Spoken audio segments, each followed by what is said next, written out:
नमस्कार दोस्तों, मैं हूं आपका दोस्त रजत और आप देख रहे हो टेक्निकल रजत यूट्यूब चैनल। तो दोस्तों आज की वीडियो काफ़ी इंटरेस्टिंग होने वाली है क्योंकि आज की वीडियो में हम वोल्टेज बूस्टर सर्किट बनाना सीखेंगे। जी हाँ दोस्तों, आप लोगों के काफ़ी कमेंट आए थे कि सर वोल्टेज बूस्टर सर्किट बनाना सिखाओ, तो आज आपकी फरमाइश पे ये वीडियो होने वाली है। ठीक है दोस्तों, तो वोल्टेज बूस्टर सर्किट दोस्तों ऐसा सर्किट होता है जो इनपुट में लो वोल्टेज लेता है और आपको हाई वोल्टेज बना के देता है। सपोज आपने 3.7 वोल्ट ली और उसे कन्वर्ट करके दोस्तों आप 40 वोल्ट या इससे भी अबव बना सकते हो। ठीक है, तो इस सर्किट का दोस्तों पूरा बेसिक फंडा जो होता है इसको डिजाइन करने का, वो सारा कुछ समझाएंगे और इसके बाद इसका प्रैक्टिकल करके भी आपको दिखाएंगे लाइव डेमो के साथ। तो वीडियो को एंड तक जरूर देखना है ताकि आपको किसी भी तरह की कंफ्यूजन ना रहे। ठीक है दोस्तों, तो ज्यादा समय ना खराब करते हुए चलिए बनाते हैं आज का ये सर्किट। ठीक है दोस्तों, तो दोस्तों आप यहाँ पे देख पा रहे हो हमने यहाँ पे कुछ कंपोनेंट ड्रा करे हैं। ठीक है दोस्तों, तो ये कंपोनेंट कौन कौन से हैं ये भी हम आपको बता देते हैं। सबसे पहले ये कंपोनेंट जो आपको दिख रहा है इसे हम बोलते हैं इंडक्टर कॉइल। ठीक है दोस्तों, ये किस तरह से दिखती है ये भी हम आपको बता देते हैं। तो दोस्तों ये कुछ इस तरह से दिखती है, ये आप देख पा रहे होंगे। तो दोस्तों एक हमें ये इंडक्टर चाहिए। ठीक है दोस्तों, तो दोस्तों ये इंडक्टर कॉइल आपको कहां से मिलेगी ये भी हम आपको बता देते हैं। ठीक है, ताकि आपको किसी भी तरह का कंफ्यूजन ना रहे और आपको ये कंपोनेंट इजीली मिल जाए। ठीक है दोस्तों, तो ये कंपोनेंट दोस्तों आपको घर में पड़े हुए बेस्ट सामान से भी मिल जाएगा। वो कौन सा सामान है ये भी हम आपको बताते हैं। तो दोस्तों अक्सर आपके घरों में ये यंत्र खराब हो जाता है और आप इसे फेंक देते हैं। ठीक है दोस्तों, लेकिन ये फेंकने की चीज नहीं है दोस्तों, इसके अंदर ही ये इंडक्टर कॉइल पाया जाता है। ठीक है दोस्तों, इसके अंदर दोस्तों जब आप इसको ओपन करते हो तो इस तरह का ड्राइवर सर्किट मिलता है। ठीक है दोस्तों, इस तरह का। ठीक है, आप खोल के देख लेना। तो इसी ड्राइवर सर्किट में दोस्तों आप यहाँ पे देख पा रहे हो ये हमारा इंडक्टर कॉइल लगा है। तो आपने सिंपल इसी को निकाल लेना है। तो दोस्तों जो हम यहाँ पे इंडक्टर कॉइल इस्तेमाल करेंगे उसकी जो वैल्यू है वो है 5 mH। ठीक है दोस्तों, तो ये आपको आसानी से किसी भी एलईडी बल्ब के अंदर से मिल जाएगा। जब कोई भी आपके पास एसएमपीएस पावर सप्लाई है जो खराब पड़ी है उसमें भी ये लगा होता है।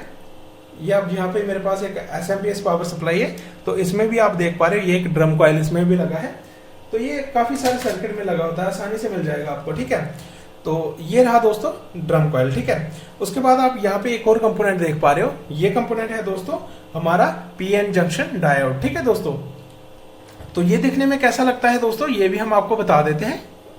ये होता है हमारा पीएन जंक्शन डायोड। होप आप यहाँ पे देख पा रहे होंगे। ठीक है, इसकी एक साइड सिल्वर कोटेड होती है, होप आपको वीडियो में दिख रहा होगा। तो ये इसका एन चैनल सेमीकंडक्टर होता है और जो ब्लैक होता है ये इसका पी चैनल सेमीकंडक्टर होता है। ठीक है दोस्तों, तो ये जो दोस्तों पीएन जंक्शन डायोड है ये दोस्तों फॉरवर्ड व्यास में ही काम करता है, रिवर्स व्यास में काम नहीं करता है। अगर आपको पीएन जंक्शन डायोड के बारे में नहीं पता है तो वीडियो का लिंक दे दूंगा दोस्तों मैं डिस्क्रिप्शन में, तो आप उस वीडियो को जरूर देखना। ठीक है दोस्तों, ये पीएन जंक्शन डायोड हो जाने के बाद दोस्तों जो आगे कंपोनेंट आपको दिख रहा है ये वाला, इसे हम बोलते हैं इलेक्ट्रोलाइटिक कैपेसिटर। ठीक है दोस्तों, ये पोलैरिटी वाला कैपेसिटर होता है, मतलब इसका पॉजिटिव और नेगेटिव होता है। ठीक है, तो इसकी वैल्यू क्या है ये हम आपको बता देते हैं। इसकी वैल्यू है 63 volt 220 UF. UF means microfarad. ठीक है दोस्तों, एक और कंपोनेंट आपको यहाँ पे दिख रहा है, वो कंपोनेंट है ये वाला स्विच। ये स्विच दोस्तों कुछ ऐसा दिखता है, ये पुश स्विच है, पुश बटन बोलते हैं इसे हम। ठीक है, ऐसे ये काम करता है। ठीक है, तो बस यही कंपोनेंट चाहिए हमें इस वीडियो में। अब दोस्तों हम आपको बताते हैं कि ये सर्किट काम कैसे करेगा। ठीक है दोस्तों, सबसे पहले तो हम इसका सर्किट कंप्लीट कर लेते हैं और उसके बाद इसको समझाते हैं। ठीक है, तो आप यहाँ पे देख पा रहे हो दोस्तों, यहाँ पे हमने 3.7 वोल्ट का जो बैटरी होता है, ये बैटरी दोस्तों कोई भी हो सकता है। आपका जो मोबाइल में बैटरी पड़ता है वो हो सकता है, या लिथियम आयन का जो सेल होता है इस तरह का ये हो सकता है, या फिर ये हमारा लेड एसिड बैटरी होता है इस तरह का ये हो सकता है। किसी भी टाइप का बैटरी हो सकता है दोस्तों, या फिर 3.7 वोल्ट का कोई चार्जर वगैरह भी हो सकता है। ठीक है, तो बेसिक फंडा है, यहाँ पे 3.7 वोल्ट बैटरी या कुछ भी आप लगा सकते हो। ठीक है, तो आप यहाँ पे देख पा रहे हो ये बैटरी का नेगेटिव टर्मिनल है और ये वाला बैटरी का पॉजिटिव टर्मिनल है। तो आपने क्या करना है, ये जो इंडक्टर कॉइल है ना इसके जो दो टर्मिनल है उसको यहाँ पे कनेक्ट करना है। तो दोस्तों मैं आपको यहाँ पे बता देता हूँ, इंडक्टर कॉइल की कोई भी पोलैरिटी नहीं होती है, ये किसी भी साइड से लगाया जा सकता है। ठीक है दोस्तों, ये कुछ नहीं है, एक सिंपल कॉपर की कॉइल ही है इसके। तो दोस्तों इसके अंदर सिंपल एक कॉपर की कॉइल है। मैं आपको दिखाई देता हूं दोस्तों ताकि आपको कंफ्यूजन ना रहे। हम इसका ऊपर का जो कवर है वो रिमूव कर देते हैं। ये यहाँ पे टेप है, ये टेप हटा देते हैं ताकि आपको कोई कंफ्यूजन ना रहे। तो जब आप इस टेप को रिमूव करोगे ना दोस्तों, तो इसके अंदर एक कॉपर की कॉइल दिखेगी आपको। होप आप यहाँ पे देख पा रहे होंगे। हम इसको पूरा ही कट करेंगे। तो आप यहाँ पे देख पा रहे हो ये कट होने ही वाला है। तो ये दोस्तों आप यहाँ पे देख पा रहे हो, ठीक है। इसके अंदर कॉपर की कॉइल ही है, ठीक है। तो अभी हमने क्या करना है, ये जो हमारा 3.7 वोल्ट पॉजिटिव का आ रहा है, इसका एक टर्मिनल हमने इंडक्टर कॉइल के एक टर्मिनल के साथ कनेक्ट कर देना है, ठीक है दोस्तों, कुछ इस तरह से। तो मेरी ड्राइंग इतनी अच्छी नहीं है, तो ड्राइंग को इग्नोर करना दोस्तों, आप समझने पे फोकस करना, ठीक है। तो हमने इंडक्टर कॉइल का एक टर्मिनल यहाँ पे कनेक्ट कर दिया। अभी हमने करना है दूसरा वाला टर्मिनल कनेक्टर। तो हमने ये यहाँ से एक वायर ली और इसको भी यहाँ पे कनेक्ट कर दिया। होप आपको यहाँ तक समझ आ गया होगा, ठीक है दोस्तों। तो इसके आगे दोस्तों हमने क्या करना है, इसके आगे हमने ये जो इलेक्ट्रोलाइटिक कैपेसिटर का ये पॉजिटिव टर्मिनल है ना, ये रेड वाला, इसको हमने इसी पॉजिटिव टर्मिनल के साथ कनेक्ट कर देना है, ठीक है। तो इसको हमने यहाँ पे कनेक्ट कर दिया। अभी जो इसका नेगेटिव टर्मिनल है ना, उसको हमने यहाँ पे कनेक्ट करना है। तो हमने यहाँ से एक जंपर ले लेना है। जंपर के बाद दोस्तों हमने यहाँ पे कनेक्ट कर दिया, ठीक है। होप आपको यहाँ तक समझ आ गई होगी, ठीक है दोस्तों। तो दोस्तों जो वोल्टेज बूस्टर सर्किट होते हैं वो काफी टाइप और काफी वैरायटी के होते हैं, ठीक है दोस्तों। अलग अलग वोल्टेज लेवल के लिए होते हैं, अलग अलग करंट लेवल के लिए होते हैं। तो ये जो हम यहाँ पे बना रहे हैं, ये एक बेसिक प्रिंसिपल सर्किट है जिसको देख के आगे सर्किट डिजाइन करते हैं। अगर आपने इस सर्किट को समझ लिया तो आप वोल्टेज बूस्टर सर्किट का जो मेन फंडा है वो समझ जाओगे, ठीक है। तो इसलिए हम आपको यहाँ पे सिंपल तरीके से समझा रहे हैं कि कैसे ये काम करता है, ठीक है दोस्तों। तो दोस्तों अब आप सोच रहे होंगे कि हमने यहाँ पे 3.7 वोल्ट की बैटरी लगा दी, इंडक्टर लगा दी, कैपेसिटर लगा दिया, तो सर ये वोल्टेज कैसे इंक्रीज करेगा, ठीक है। तो दोस्तों ये सारा कुछ डिपेंड करता है इस स्विच पे, ठीक है दोस्तों। इस सर्किट में दोस्तों हम यहाँ पे मैनुअल स्विच लगा रहे हैं, मतलब अपने हाथों से इसको स्विच करवाएंगे, ठीक है दोस्तों। लेकिन दोस्तों जो वोल्टेज बूस्टर सर्किट होता है ना, उसमें हम ये जो स्विचिंग है जो हम हाथों से करवाएंगे इस सर्किट में, ये करवाई जाती है आईसी की मदद से या फिर ट्रांजिस्टर की मदद से, ठीक है दोस्तों। क्योंकि ट्रांजिस्टर और आईसी हमारा बहुत ही फास्ट स्विचिंग करवाता है, ठीक है। और इसी स्विचिंग पे डिपेंड करता है कि आपका जो सर्किट है आउटपुट में कितनी वोल्टेज देगा, ठीक है दोस्तों। सारा का सारा खेल दोस्तों यहाँ पे स्विचिंग की फ्रीक्वेंसी का है, ठीक है दोस्तों। तो ऐसे मैं आपको ये मैनुअली करके भी बताता हूं कि कैसे ये काम करता है, ठीक है। आप इस स्विच की जगह पे यहाँ पे ट्रांजिस्टर या आईसी का इस्तेमाल करके स्विचिंग करवा सकते हो, ठीक है, जितनी आपको वोल्टेज की नीड होगी, ठीक है। होप आपको यहां तक समझ आ गया होगा, ठीक है। तो ये वाला यहाँ पे दोस्तों हमने पीएन जंक्शन डायोड क्यों लगाया है, ये भी हम आपको बता देते हैं। तो दोस्तों आपको पता है जब हमारा पीएन जंक्शन डायोड फॉरवर्ड व्यास में होता है तभी हमारा ये डायोड अपने अंदर से वोल्टेज या करंट क्रॉस होने देता है। जब रिवर्स व्यास में होता है तब ये अंदर से वोल्टेज या करंट क्रॉस नहीं होने देता, ठीक है दोस्तों। तो आप यहाँ पे देख पा रहे हो फॉरवर्ड व्यास का मतलब दोस्तों इसका जो पी टाइप सेमीकंडक्टर है वो पॉजिटिव से कनेक्ट होना चाहिए और एन टाइप नेगेटिव से। अगर इसका उल्टा हो जाता है तो ये as a open circuit behave करेगा, मतलब इसके अंदर से कोई भी करंट या वोल्टेज क्रॉस नहीं होगी, ठीक है। होप आपको यहाँ तक समझ आ गई होगी, ठीक है। तो आप इस सर्किट में देख पा रहे हो यहाँ पे जो पॉजिटिव है वो पी टाइप सेमीकंडक्टर के साथ कनेक्ट है, ठीक है। तो यहाँ से ये वोल्टेज और करंट आसानी से क्रॉस कर जाएगा, ठीक है। बट जब यहाँ से बैक करंट आएगा, किसी भी कारण से आ जाएगा, तो यहाँ पे ये इसको ब्लॉक कर देगा क्योंकि ये रिवर्स व्यास में होगा, ठीक है। अब आपको समझ आ गई होगी। मैं आपको बताना चाहता हूं जो हमारा इंडक्टर कॉइल है ना दोस्तों, ये क्या करता है, ये इलेक्ट्रिकल एनर्जी को मैग्नेटिक एनर्जी में कन्वर्ट करके अपने अंदर स्टोर कर लेता है, ठीक है। और जब हमें आगे जरूरत होती है तब ये उसको रिलीज कर देता है आगे वोल्टेज में, जिससे हमारी जो वोल्टेज है वो डबल हो जाती है, ठीक है। तो इस सर्किट में हम क्या करेंगे, आप यहाँ पे देख पा रहे हो, जब हम इस स्विच को प्रेस करेंगे, मतलब यहाँ पे ये पॉजिटिव ग्राउंड को दे देंगे डायरेक्ट, तो क्या होगा, हमारा ये जो इंडक्टर है ये अपने अंदर इलेक्ट्रिकल एनर्जी को मैग्नेटिक फॉर्म में स्टोर करेगा, जैसा कि इंडक्टर काम करता है, ठीक है। तो जब हम दोबारा इस बटन को रिलीज कर देंगे, मतलब इसको ओपन कर देंगे, तब ये जो अपने अंदर इसने मैग्नेटिक फील्ड को स्टोर करा है उसको रिलीज करेगा इलेक्ट्रिकल एनर्जी में, और आगे सर्किट में प्रोवाइड करेगा, जिससे क्या होगा 3.7 वोल्ट ऑलरेडी आ रही है और ये जो इसने स्टोर करी है एनर्जी वो भी इसके साथ मिल जाएगी और आगे हमारी वोल्टेज बढ़ जाएगी। ठीक है, होप आपको ये कंसेप्ट समझ आ गया होगा। तो ये सारा कुछ डिपेंड करता है इस स्विचिंग पे, जितनी फास्ट आप ये स्विचिंग कराओगे उतनी ही ज्यादा वोल्टेज ये आपको आगे बना के देगा। ठीक है, और एक कांस्टेंट वोल्टेज आउटपुट के लिए दोस्तों आपको एक अच्छी खासी फ्रीक्वेंसी पे इसको स्विच करवाना पड़ेगा। ठीक है दोस्तों, तो दोस्तों उम्मीद है आपको ये सारा फंडा समझ आ गया होगा कि ये कैसे काम करेगा। ठीक है, जैसे हमने यहाँ पे 3.7 वोल्ट बैटरी लगा दिया, अब हमारा सर्किट कंप्लीट है। तो यहाँ पे आउटपुट में हमें क्या मिलेगा दोस्तों, यहाँ पे भी हमें मिलेगा 3.7 वोल्ट ही। ठीक है, क्योंकि हमने यहाँ पे स्विचिंग नहीं करवाई है। ठीक है, और जैसे ही हम इसको प्रेस करेंगे तब क्या होगा, हमारा जो इंडक्टर है ये कुछ एनर्जी अपने अंदर स्टोर करेगा। ठीक है, क्योंकि आगे तो ये वोल्टेज गया नहीं, यहां से ग्राउंड हो गया, तो ये इंडक्टर एज ए लोड काम करेगा, तो ये अपने अंदर कुछ एनर्जी स्टोर करेगा। ठीक है, और जैसे हम इस बटन को रिलीज करेंगे तब हमारी ये जो इंडक्टर के अंदर एनर्जी स्टोर है वो और साथ में बैटरी से आने वाली एनर्जी, ठीक है, ये दोनों डबल हो जाएंगी और आगे यहाँ से इस डायोड के थ्रू निकल के यहाँ पे पहुंच जाएगी। ये जो हमारा कैपेसिटर है इसका भी काफी अच्छा रोल है, क्योंकि ये वो एनर्जी स्टोर करेगा और आगे ये कांस्टेंट आउटपुट देगा। ठीक है, वरना जब हम स्विचिंग करवाएंगे तो यहाँ पे वोल्टेज कभी आएगी कभी नहीं आएगी। ठीक है, तो ये कांस्टेंट करने के लिए हम यहाँ पे इस इलेक्ट्रोलाइटिक कैपेसिटर को लगाते हैं ताकि ये वोल्टेज को आगे रेगुलेट रखे। ठीक है, होप आपको यहाँ तक समझ आ गया होगा।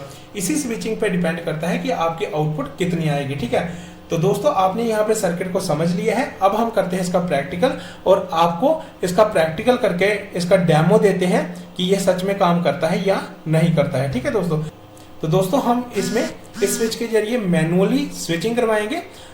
तो दोस्तों जो हमारा बूस्टर सर्किट होता है उसमें हम यहाँ पे आईसी की मदद से स्विचिंग करवाते हैं। ठीक है दोस्तों, तो चलिए अभी करते हैं इसका प्रैक्टिकल और समझते हैं ये कैसे काम करेगा। तो दोस्तों अभी हम बनाते हैं सर्किट को। ठीक है, तो ये रहा दोस्तों इलेक्ट्रोलाइटिक कैपेसिटर। तो इसको अभी हम यहाँ पे फिक्स करते हैं। तो पहले दोस्तों हम डायोड को फिक्स कर लेते हैं यहाँ पे। तो ये रहा दोस्तों हमारा डायोड, इसको हम यहाँ पे कनेक्ट करते हैं। ठीक है, तो डायोड के साथ दोस्तों हमने इस इलेक्ट्रोलाइटिक कैपेसिटर का पॉजिटिव टर्मिनल कनेक्ट करना है। ठीक है, जैसा कि डायग्राम में बताया गया है। तो दोस्तों आप यहाँ पे देख पा रहे हैं हमने यहाँ पे डायोड को कनेक्ट कर दिया है। ठीक है, तो अभी हम क्या करेंगे, अभी हम इंडक्टर कॉइल को यहाँ पे कनेक्ट करेंगे। तो ये रही हमारी इंडक्टर कॉइल। तो इसका एक टर्मिनल हम यहाँ पे इस डायोड के पी टाइप सेमीकंडक्टर के साथ कनेक्ट करेंगे। ठीक है, थोड़ी सी फ्लक्स लगाई और इसको हम यहाँ पे अभी, तो दोस्तों आप यहाँ पे देख पा रहे हो हमने इसको अच्छे से कनेक्ट कर दिया है। ठीक है, तो अभी हमने दोस्तों क्या करना है, इसके बाद दोस्तों हमने इस स्विच को कनेक्ट करना है। ठीक है, तो स्विच को कनेक्ट कैसे करेंगे दोस्तों, आप चाहो तो इसको डायरेक्ट यहाँ पे भी कनेक्ट कर सकते हो या फिर इसको अलग से वायर लगा के अलग कनेक्ट कर सकते हो। ठीक है, तो हम यहाँ पे दोस्तों वायर ही लगा देते हैं। तो हम एक वायर यहाँ पे लगा देंगे, एक दूसरे वाले टर्मिनल पे। ठीक है दोस्तों,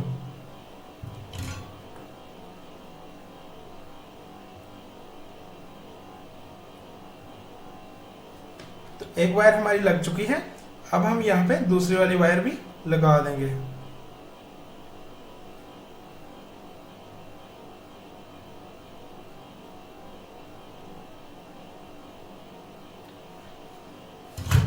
तो दोस्तों आप यहाँ पे देख पा रहे हो हमने इस स्विच के कनेक्शन कर दिए हैं। अब हमने क्या करना है दोस्तों, इस स्विच को कहाँ पे कनेक्ट करना है ये भी हम आपको बता देते हैं। तो दोस्तों हमने एक वायर को जो पॉजिटिव की है, स्विच का तो कोई पॉजिटिव नेगेटिव नहीं होगा, आपने कहाँ पे कनेक्ट करनी है, इस कॉइल के बिल्कुल आगे। ठीक है, तो हम यहाँ पे इसका कनेक्शन कर देते हैं। तो आप यहाँ पे देख पा रहे हो इसका कनेक्शन हो चुका है और दूसरा कनेक्शन हम इस इलेक्ट्रोलाइटिक कैपेसिटर के नेगेटिव टर्मिनल के साथ कर देंगे, जैसा कि हमने सर्किट में बताया। तो ये यहाँ पे दोस्तों कनेक्ट हो चुका है। ठीक है, अभी हमने क्या करना है, ये वाला बैटरी ले लेना है, ठीक है। और इस बैटरी को दोस्तों अभी हमने क्या करना है, आपको हम वोल्टेज चेक करवा देते हैं इसकी कितनी वोल्टेज है। तो ये हमने यहाँ पे 20 वोल्ट पे सेट करा, ये आप देख पा रहे हैं। तो हम इस बैटरी की वोल्टेज अभी आपको चेक करवाएंगे। तो आप यहाँ पे देख पा रहे हो इसकी वोल्टेज है 4.2, ठीक है। तो दोस्तों ये 4 वोल्ट की बैटरी है, लेड एसिड वाली। तो हम इसी का इस्तेमाल कर लेते हैं। तो ये 4 वोल्ट अभी फुल आ रहा है, ठीक है। तो अभी हम क्या करेंगे,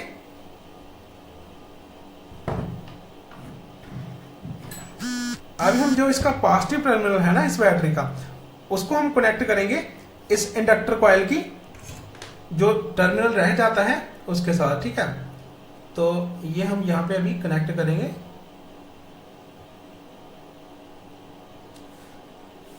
तो दोस्तों आप यहां पे देख पा रहे हो ये यहां पे कनेक्ट हो चुका है।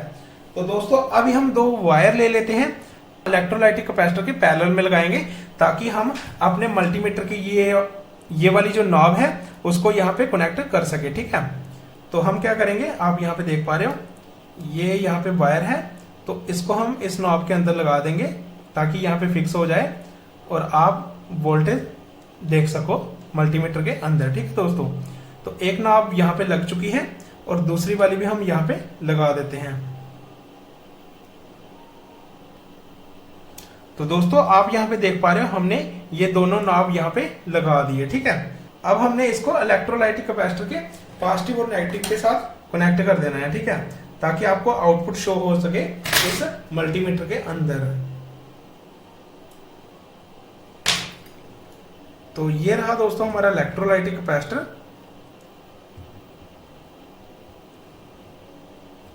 तो ये वाला इसका पॉजिटिव है, तो ये पॉजिटिव की तरफ लगाता हूं।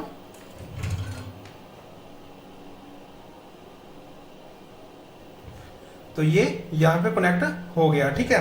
अभी हमने क्या करना है, जो हमारा मल्टीमीटर का दूसरा कनेक्शन है उसको भी हमने इस इलेक्ट्रोलाइटिक कैपेसिटर के नेगेटिव टर्मिनल के साथ कनेक्ट कर देना है, ठीक है। या आप बैटरी के नेगेटिव के साथ कनेक्ट करके उसको डायरेक्ट कनेक्ट कर सकते हो इलेक्ट्रोलाइटिक कैपेसिटर के साथ, ठीक है। तो हम ऐसा ही कर लेंगे दोस्तों। तो दोस्तों ये हमारा मल्टीमीटर है और मल्टीमीटर को हमने सेट करा है 20 वोल्ट डीसी पे। तो आप यहाँ पे देख पा रहे हो हमारा जो मल्टीमीटर है वो अभी वोल्टेज शो कर रहा है। तो आप यहाँ पे देख पा रहे हो दोस्तों हमारा जो मल्टीमीटर है वो जहाँ पे वोल्टेज अभी शो कर रहा है 3.84, ठीक है दोस्तों। वैसे ये 4 वोल्ट है, कुछ वोल्टेज हमारा जो डायोड है वो ड्रॉप कर रहा है यहाँ पे, तो ये 3.84 की बैटरी बन गई, ठीक है। तो अभी हम क्या करेंगे, इसको इसके साथ कनेक्ट करेंगे, ठीक है। तो आप यहाँ पे देख पा रहे हो अभी हम बैटरी का जो नेगेटिव है उसको यहाँ पे कनेक्ट कर देंगे। तो दोस्तों यहाँ पे मल्टीमीटर का नेगेटिव कनेक्ट है, इसलिए यहाँ पे वोल्टेज शो कर रहा है, ठीक है। तो अभी हमने इसको कैपेसिटर के साथ भी कनेक्ट कर दिया। होप आप यहाँ पे देख पा रहे होंगे, ठीक है। तो हम इसको सेपरेट कर लेते हैं, इसको करते हैं साइड पे और यहाँ पे आपको इसकी टेस्टिंग करके बताते हैं सर्किट की। तो आप यहाँ पे देख पा रहे हो ये नॉब है दोनों मल्टीमीटर की, ये इसके साथ कनेक्ट है और अभी हमारा जो मल्टीमीटर है वो 3.84 वोल्टेज बता रहा है, ये आप देख पा रहे होंगे, ठीक है। तो ये है हमारा सर्किट कंप्लीट। तो अभी हम क्या करेंगे, इसकी स्विचिंग करवाएंगे, ठीक है। और जैसे स्विचिंग करवाएंगे आप यहाँ देख पाओगे कि वोल्टेज इंक्रीज होना स्टार्ट हो जाएगी। देखिए दोस्तों जैसे हमने एक बार स्विचिंग करवाई तो ये 4.16 वोल्टेज बन गई, दूसरी बार करवाएंगे तो ये वोल्टेज बढ़ती जाएगी। ये देखिए 5 वोल्ट होगी, अभी 6 वोल्टेज होगी। तो आप मनचाही वोल्टेज दोस्तों यहां से बना सकते हो। 7 वोल्ट होगी, यहां पे अभी 8 वोल्ट हो जाएगी। ये देखिए ये सारा डिपेंड करता है इस स्विचिंग पे, ये आप देख पा रहे होंगे। जितनी फास्ट ये स्विचिंग होगी उतनी आप वोल्टेज आउटपुट में ले सकते हो। 9 वोल्ट बना दी दोस्तों हमने 3.7 वोल्ट बैटरी से, आपने देखा ही है बिना स्विचिंग के ये 3.8 ही बैटरी आउटपुट दे रही थी, ठीक है। तो 9 होगी, अब जितनी फास्ट ये स्विचिंग होगी उतना ये आउटपुट आपको दे देगा, ठीक है। तो ये आपके सामने ही हो रही है दोस्तों, मैं कोई फेक नहीं बना रहा, ये आप देख पा रहे हो। ये सारा इस स्विचिंग पे डिपेंड करता है। और दोस्तों ये स्विचिंग कांस्टेंट होनी चाहिए, ठीक है। तो ऐसी के साथ दोस्तों ये फ्रीक्वेंसी कांस्टेंट होती रहती है जितनी आपकी जो फ्रीक्वेंसी की स्पीड होगी उस हिसाब से, ठीक है। तो ये स्विचिंग के जरिए आप मनचाही वोल्टेज आउटपुट में ले सकते हो, जैसा कि हमने यहाँ पे दिखाया। 10 वोल्ट दोस्तों हमारी हो चुकी है, इससे भी ज़्यादा आपको चाहिए तो यहाँ पे 11 वोल्ट बना दी हमने। और यहाँ पे आप देख पा रहे हो जैसे स्विचिंग हो रही है जितनी फास्ट और भी ज़्यादा वोल्टेज बढ़ जाएगी। तो दोस्तों हम जो भी सर्किट बनाते हैं उसका खुद प्रैक्टिकल करके अच्छे से उसको टेस्ट करके फिर ही आपके लिए वीडियो बनाते हैं, ताकि आपको किसी भी तरह का कन्फ्यूजन ना रहे। अब आप अपने अकॉर्डिंग कोई भी वोल्टेज बूस्टर सर्किट बना सकते हो, ठीक है दोस्तों। तो दोस्तों मेरा हाथ थक चुका है स्विचिंग करते करते, तो आप जितनी फास्ट स्विचिंग करवाओगे उतना जी आपको आउटपुट दे देगा। और आपने स्विचिंग की जगह पे दोस्तों आईसी या ट्रांजिस्टर का इस्तेमाल करना है जो इसको कंटिन्यूसली स्विचिंग करवाता रहे, ठीक है। तो जैसा एसएमपीएस में हम स्विचिंग करवाते हैं ना, वैसी स्विचिंग यहाँ पे भी होती है, ठीक है दोस्तों। अभी हमारा जो लोड है वो वोल्टेज यूज कर रहा है, जिससे हमारा जो कैपेसिटर है वो डिस्चार्ज हो रहा है, ठीक है। अगर यहाँ पे कंटिन्यूस स्विचिंग होती रहेगी तब हमारा ये वोल्टेज कम नहीं होगा, वो रेगुलेट रहेगा, ठीक है। तो दोस्तों अगर आपने इसकी वैल्यू को और ज्यादा बढ़ाना है, मतलब ये सर्किट जितनी वोल्टेज बना रहा है उससे भी ज्यादा वोल्टेज आपको बनानी है, तो आपको क्या करना पड़ेगा, आपको ये जो कॉइल है ना ये थोड़ी और अच्छी और बड़ी कॉइल का इस्तेमाल करना पड़ेगा, ठीक है दोस्तों, जिससे आपको आउटपुट अच्छी खासी मिल सके, ठीक है। तो इसी कॉइल पे डिपेंड करेगा कि आपका जो वोल्टेज बूस्टर सर्किट है वो कितनी आउटपुट आपको देगा, ठीक है।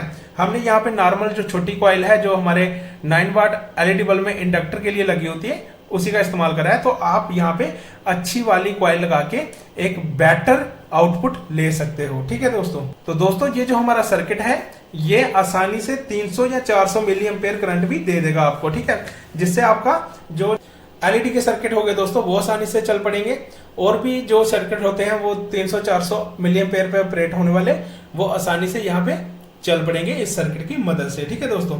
तो दोस्तों उम्मीद है आपको आज की वीडियो पसंद आई होगी। वीडियो अगर पसंद आई हो तो वीडियो को लाइक करना, शेयर करना और चैनल को सब्सक्राइब जरूर करना।